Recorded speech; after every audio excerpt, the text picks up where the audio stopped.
James Bartleman grew up during the 1940s in Ontario's Muskoka region. He was a child of an Ojibwe mother and a white father. Bartleman faced racism, extreme poverty, like this extreme. For a time, his family lived next to the town dump in a tent. Seriously. He went on to become Canada's highest-ranking Aboriginal person in Canada's Foreign Service. He was ambassador to Cuba and Israel, as well as the High Commissioner to South Africa. And it was in that posting in South Africa that Bartleman's life took a dark turn. In 1999, he was badly beaten and robbed in Cape Town. That attack sent him into a deep depression, and now Bartleman speaks out about mental health. And that's when I really went into a bad tailspin. And don't forget his book drive.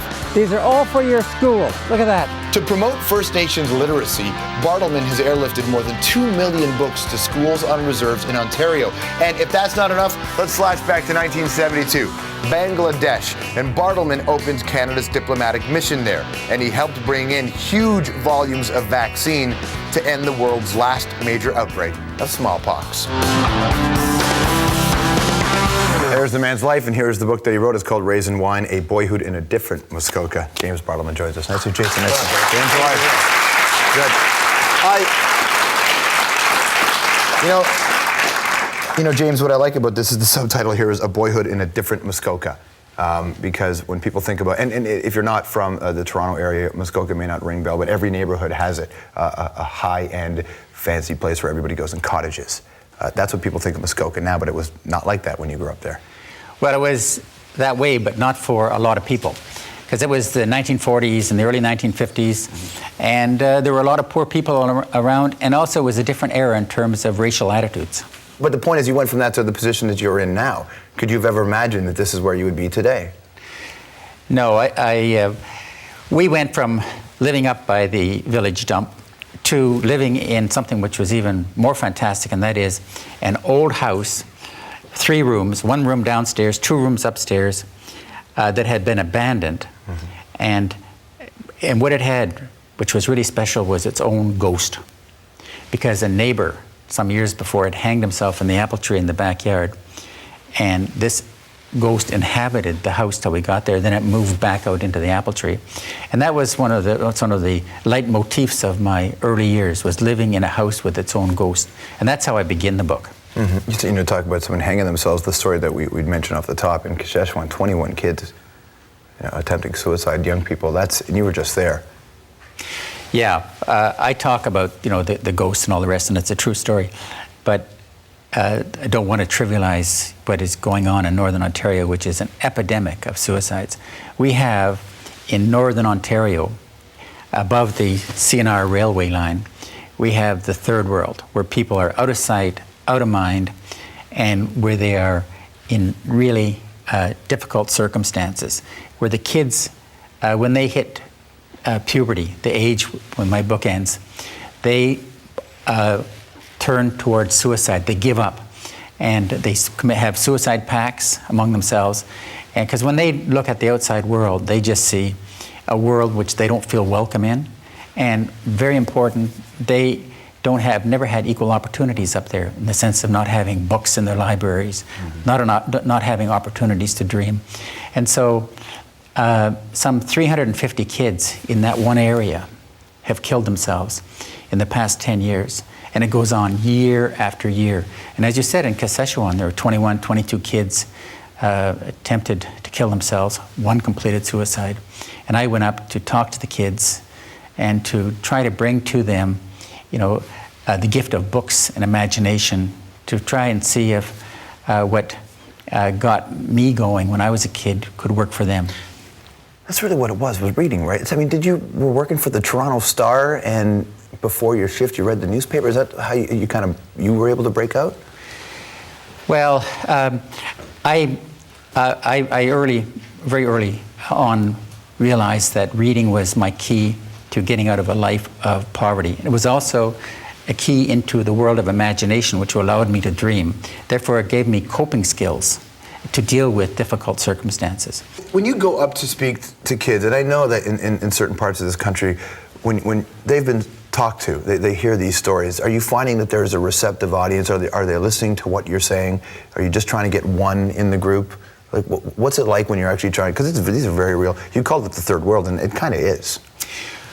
The kids are very receptive, and I think that people stereotype Native people. They think that the Native kids are not interested in reading, that their parents are not interested in reading.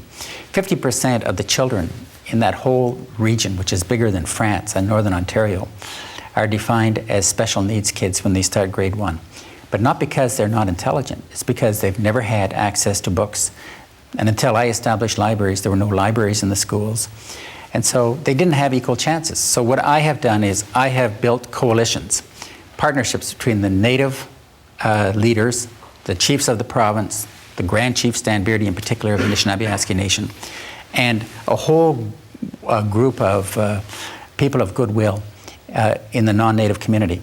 And I've collected 2.1 million books with the help of the Ontario Provincial Police, the Toronto Police Services, the military, retired teachers, and all the rest of it, sorted them down to 1.4 million, and established libraries in Native communities throughout Northern Ontario.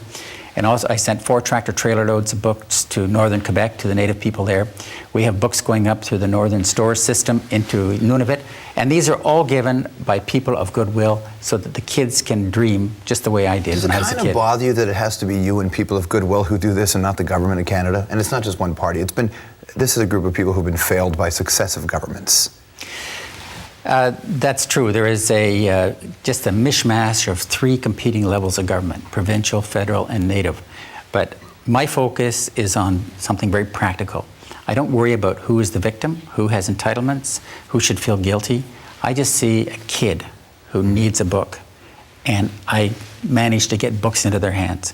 And I've also I've twinned 100 Native schools in Ontario with 100 non-Native schools, all the schools of Nunavut with schools in Toronto, so that kids can get to know each other as kids, not as Natives, not as Italian Canadian or Greek Canadian or anything like that. So you've got to really work on being very practical. And that's where I think why so many tens of thousands of people are supporting what I'm doing. You know, in your official capacity, ambassador or high commissioner, you've been in places like South Africa, Bangladesh, Colombia, Israel. When you've been, especially the first 3, did you get a certain sense of irony when you saw what was going on there, especially in the post-apartheid South Africa? Many people say that apartheid is what's happening to the Native communities all over North America, all over the world. Is there a certain irony when you looked at the way people talk about these regions and what was going on in your own backyard? I'd call it hypocrisy.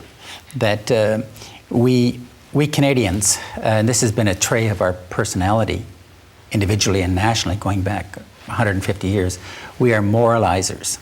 And being a moralizer is a preacher as opposed to being necessarily moral. So we preach to everybody else how they should behave. Well, we sometimes forget the mote in our own eye. Mm-hmm. And we do have the third world in the north.